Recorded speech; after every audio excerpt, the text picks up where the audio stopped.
on va voir maintenant quelle est cette structure de l'entreprise. Donc, ce que je voudrais que vous fassiez, c'est que dans les notes que vous êtes en train de prendre, que vous faisiez bien, en même temps que vous voyez à l'écran, la carte avec les différents postes et les différentes divisions.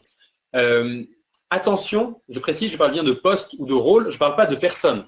Donc, un rôle, c'est une action. C'est par exemple le premier rôle d'entreprise, c'est le rôle du gérant, celui qui gère l'entreprise. D'accord? C'est aussi le rôle qu'on appelle le rôle du directeur exécutif. Okay. Donc, je vois dans le chat Sandy qui dit 4 rôles plus le mien, donc 5 rôles d'entreprise. D'accord? Alors, on va voir, je pense qu'il y a un peu plus de 5 rôles dans ton entreprise, Sandy. Parce que, suite à ça, donc après, sous le gérant, eh bien, vous avez les différents départements. Ces différents départements, alors vous avez le département création de produits, ce que j'appelais produits sur ce schéma, le département marketing, donc qui sert à vendre automatiquement vos produits sans contact humain via des campagnes marketing, et le département commercial également, qui là est plus dans un rôle humain, de contact humain justement avec les clients et avec les clients potentiels. Vous avez également le rôle, le département d'administratif, donc c'est tout ce qui gère les factures clients, les virements fournisseurs, les contacts avec la banque, les contacts avec les éléments avec l'État, etc. Vous avez le département service après-vente, vous avez le département financier, etc. etc. Donc déjà, on a déjà plus de départements, on est déjà plus de 5 rôles, juste si on mettait juste un directeur, une personne dans ces départements-là. Et après, dans chaque département, il y a d'autres rôles encore. C'est-à-dire que, par exemple, dans le département produit, vous avez le directeur de la création de produits, celui qui va coordonner la création d'un nouveau produit. Dans la création d'un nouveau produit, vous avez le créateur, c'est celui qui va faire la recherche et qui va créer le contenu du produit, qui va rédiger, par exemple, s'il s'agit de produits en vidéo, ben, il peut y avoir besoin d'un script, il peut y avoir besoin de contenu, de diagrammes qui vont être créés, qui vont être affichés, par exemple, à l'écran. Il peut y avoir donc tout un tas d'informations de contenu de création. Mais après, vous avez le présentateur, et ce n'est pas forcément le même poste que le créateur. Le présentateur, c'est lui qui va présenter le produit. Donc, si on parle d'un produit en vidéo, par exemple, c'est lui qui va donner le contenu. Mais c'est possible d'avoir une personne qui a créé le contenu et une autre personne qui le présente. Ce n'est pas le même rôle, ce n'est pas le même poste. Après, vous avez évidemment un caméraman pour filmer, vous avez un monteur pour faire le montage technique, vous avez un technicien pour mettre en ligne la vidéo, créer les accès pour les clients, etc. Puis vous pouvez avoir également un assistant pédagogique qui va, par exemple, créer des contenus autour du produit. Par exemple, si vous créez un produit en vidéo, l'assistant pédagogique peut créer un produit PDF à partir de la vidéo. Il va faire une relecture du contenu, etc. Donc, vous voyez ce qu'on vient de voir ici, c'est donc un premier aperçu des différents rôles. Et donc, vous, ce que vous devez faire vraiment sur votre feuille, vous devez mettre les différents départements. Donc, pensez à tous les départements qu'il peut y avoir dans votre entreprise. Et sous ces départements-là, pensez vraiment à tous les rôles différents qu'il peut y avoir.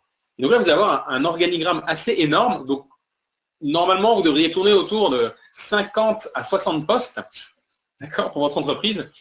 Et donc, du coup, là, vous commencez à avoir une vision un peu plus claire de qu'est-ce que c'est que ces postes, quels sont les éléments qui font tourner votre entreprise. Quel est l'élément qu'on a, la personne qu'on a oublié ici, dans ce diagramme? L'élément la personne qu'on a oublié ici, c'est le propriétaire. Donc, le propriétaire, ce n'est pas forcément le gérant, c'est celui qui détient les clés de la bourse. Dans une entreprise, dans une grosse entreprise, c'est les actionnaires, par exemple, et ce n'est pas le même poste du tout, l'actionnaire, l'investisseur et le rôle de directeur, de président-directeur de l'entreprise. Alors, par rapport à ça, vous, quel est le rôle que vous devez avoir en tant qu'entrepreneur? En tant qu'entrepreneur formateur, en tant qu'entrepreneur expert, quel est le rôle ou les rôles que vous devez avoir? Quel est votre objectif à long terme par rapport à ce diagramme-là? Eh bien, ces rôles-là, c'est très simple, il y en a deux.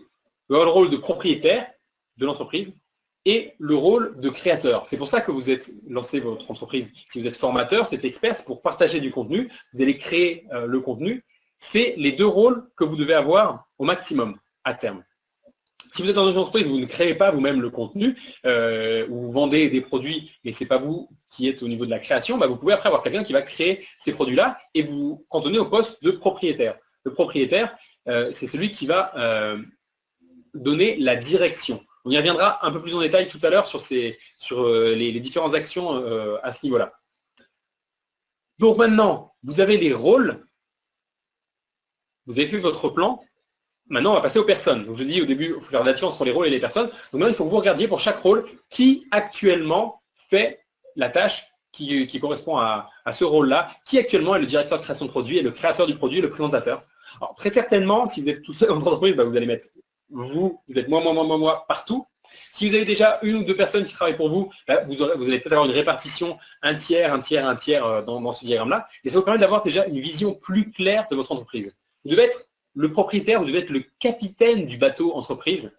D'accord? Donc, vous devez savoir, vous devez pouvoir coordonner votre entreprise. Vous ne devez pas être en train de faire un nœud d'arrimage de votre bateau. Vous êtes en train de vérifier que le bateau il est bien à bon port, qu'il arrive à la bonne destination et qu'il n'est pas en train de se fracasser contre le port s'il arrive trop vite. D'accord?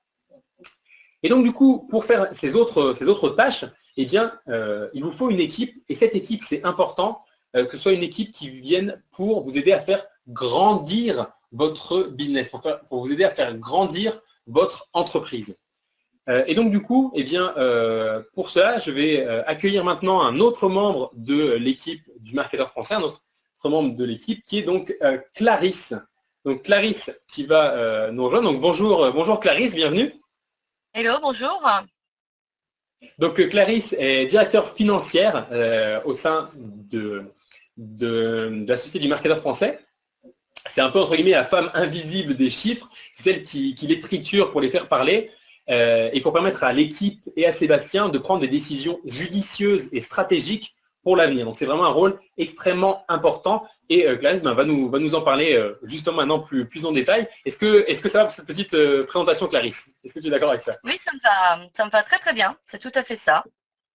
Alors du coup, Clarisse, est-ce que tu peux nous en dire un peu plus sur ta mission au sein de l'entreprise? Oui, bien sûr, avec plaisir. Alors, je suis donc la fonction financière principalement et en tant que telle, j'interviens à tous les niveaux de l'entreprise, surtout pour cibler les dysfonctionnements qu'il peut y avoir et en parallèle de réfléchir à des solutions pour les résoudre. Je crée également des outils qui vont permettre à Sébastien et à toute l'équipe de pouvoir ajuster leurs objectifs et de pouvoir faire les actions correctives qui sont nécessaires par rapport à la stratégie globale qui aura été décidée. En gros, finalement, j'apporte un regard et un soutien différent dans l'ensemble de cette organisation et dans la stratégie du marketeur. Ok, d'accord. Alors, j'ai une petite question pour les participants avant qu'on continue. Juste, parmi vous, dites-moi si vous, dans le chat, si vous êtes très à l'aise avec les chiffres, est-ce que cet aspect financier, c'est quelque chose pour lequel vous avez une certaine appétence ou au contraire, c'est quelque chose qui vous fait un peu peur? Donc voilà, dites-le nous juste dans le chat pour qu'on prenne un peu la température. Et alors, Clarisse, donc, par rapport à ton rôle justement que tu viens de nous écrire, par rapport à ta mission, pour que ce soit bien clair pour les personnes qui nous suivent, est-ce que tu pourrais nous donner un exemple concret de comment tu aides justement le marketing et puis la direction à prendre des décisions stratégiques? Oui, bien sûr, Steve. Je peux par exemple vous parler d'un outil que nous on appelle plus familièrement le 80-20. Le 80-20 est un outil d'aide à la décision et ça va permettre effectivement, comme tu l'as souligné, aux chefs d'entreprise ou au marketing ou au service commercial de mieux gérer et adapter les actions qu'ils ont entamées. Et pour être plus clair, parce que je peux effectivement comprendre que les chiffres ne sont pas toujours évidentes, et pour mettre des mots sur ce que je vous propose, c'est de faire apparaître à l'écran justement le graphique de cet outil. Et comme ça va vous permettre de voir d'une manière plus visible ce que l'on peut avoir en termes de rapport. Et là, par exemple, chaque colonne bleue que l'on voit représente une famille des produits qui sont proposés par le marketeur. Et on voit plus précisément que les trois colonnes qui sont tout à fait à gauche représentent à elles seules 60% de notre chiffre d'affaires. C'est pour nous donc les trois produits phares de nos formations. Mais ça veut aussi dire, si on regarde les 5 premières colonnes, que l'on a sur ces colonnes-là 76% de notre chiffre d'affaires. Et à contrario, on se rend compte que les 10 autres familles ou autres produits, puisqu'on a une petite case là, autres produits qui sont à droite, ne représentent que 24% de notre chiffre d'affaires. À quoi ça nous sert de savoir tout cela? Eh bien, dans un premier temps, chaque action nécessite des ressources. Ce sont des moyens humains, c'est du temps, c'est de la communication. Et donc là, on est en train de parler d'argent qui doivent être sortis et dépensés. Et donc, si on part de ce principe, ça nous permet de nous poser après énormément de questions. Par exemple, dans les 10 produits, quels sont ceux pour lesquels on va dépenser de cet argent et qui vont nous en faire perdre parce qu'on n'en gagne pas? À l'inverse, toujours dans ces petits produits-là, est-ce qu'il y en a qui sont des nouveaux produits? En l'occurrence, si ce sont des produits qui nous font perdre de l'argent, à ce moment-là, on va décider de les retirer du marché. À l'inverse, si ce sont des nouveaux produits et que ça ne décolle pas, il y a peut-être une solution de communication qu'il faut envisager. Quand on sait que sur l'ensemble de ces produits, on a aussi des produits intermédiaires, c'est-à-dire qu'ils ne nous font pas gagner de l'argent, mais ils ne nous en font pas perdre vraiment. On peut réfléchir à d'autres actions de communication pour les améliorer, à moins qu'on ait décidé de maintenir et de ne pas vendre plus par rapport à certains d'entre eux. Et pour nos produits phares, donc nos 3 dernières colonnes de gauche, on peut se poser d'autres questions.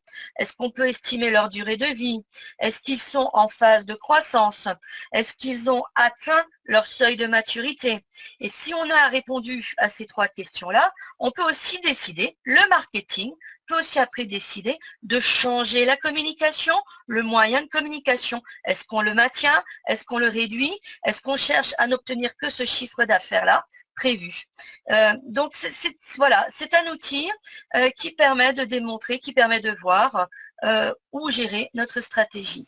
Voilà, Steve, est-ce que j'ai pu démontrer que le service financier peut soutenir et orienter les décisions qui sont prises par le service marketing?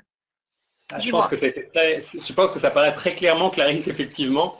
Parce qu'effectivement, quand on regarde les colonnes, on voit très bien que si on regarde les toutes petites colonnes à droite et de se dire l'effort qu'il faudrait fournir pour que cette toute petite colonne à droite monte au même niveau que la grande colonne à gauche, alors que peut-être avec le même effort, on pourrait faire doubler la taille de la colonne de gauche et du coup avoir un impact beaucoup plus important sur l'entreprise. C'est tout à fait ça.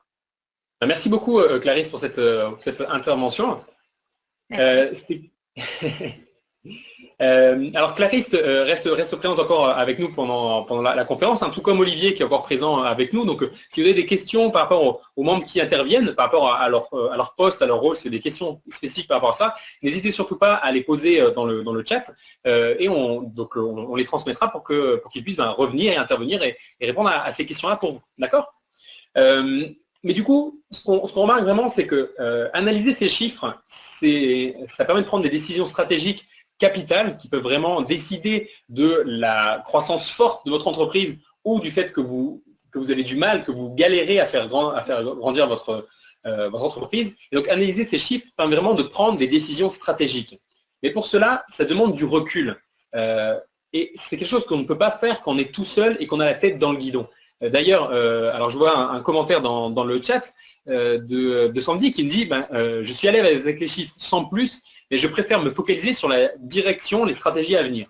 Effectivement, c'est votre rôle en tant qu'entrepreneur de vous focaliser sur ces aspects-là, sur ces aspects vision et stratégie à venir. Pourtant, cette analyse de chiffres, comme vous le voyez, eh bien, c'est quelque chose d'obligatoire, c'est quelque chose de nécessaire si vous voulez vraiment permettre à votre entreprise de croître fortement.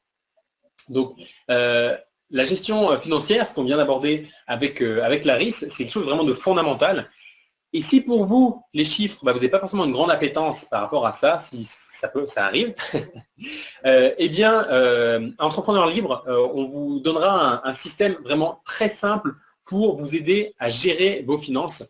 Sébastien vous expliquera ça, il y a toute une session où il vous expliquera ce système très simple pour pouvoir vous permettre déjà de mettre en place des petites choses de gestion de vos finances. Donc votre tâche, à partir donc, par rapport à ce conseil-là, ce secret-là, c'est de faire l'organigramme, de voir qui remplit chacune des tâches actuellement, et petit à petit, eh bien, de déléguer les différents rôles.